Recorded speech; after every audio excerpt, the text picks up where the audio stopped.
Hi, this is Marc Robinson. Today I want to show you the new features found in VideoCleaner version 5.8.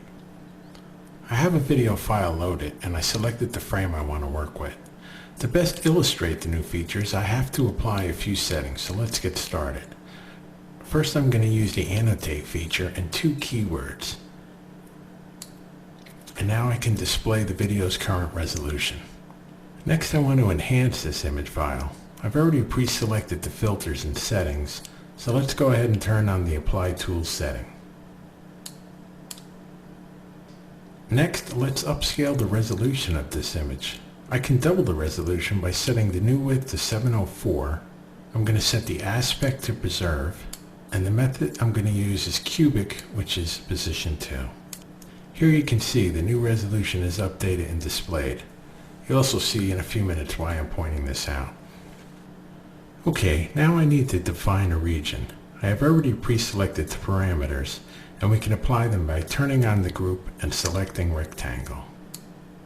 Next, I'm going to turn mask to the first setting, which is position -1. In this position, all the enhancements applied are restricted inside the defined region.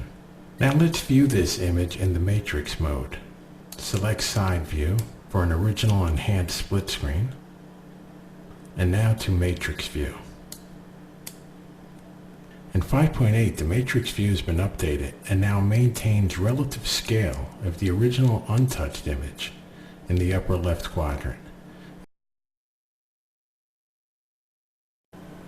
I loaded another image file into VideoCleaner, and I've already defined the region, this time using the oval setting. In version 5.8, there's a new feature called inverse mask. Let me show you that.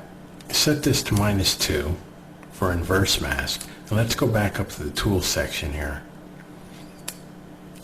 Negative sharpening has also been improved in 5.8, so with the inverse mask activated, let's apply some negative sharpening. And with the inverse mask, everything outside the region is affected. This is helpful if you want to redact a large portion of the image. If you're working with a file and feel you may need professional assistance, please give me a call. I look forward to working with you. Again, this is Marc Robinson. Thank you for your time, and I'll speak to you soon.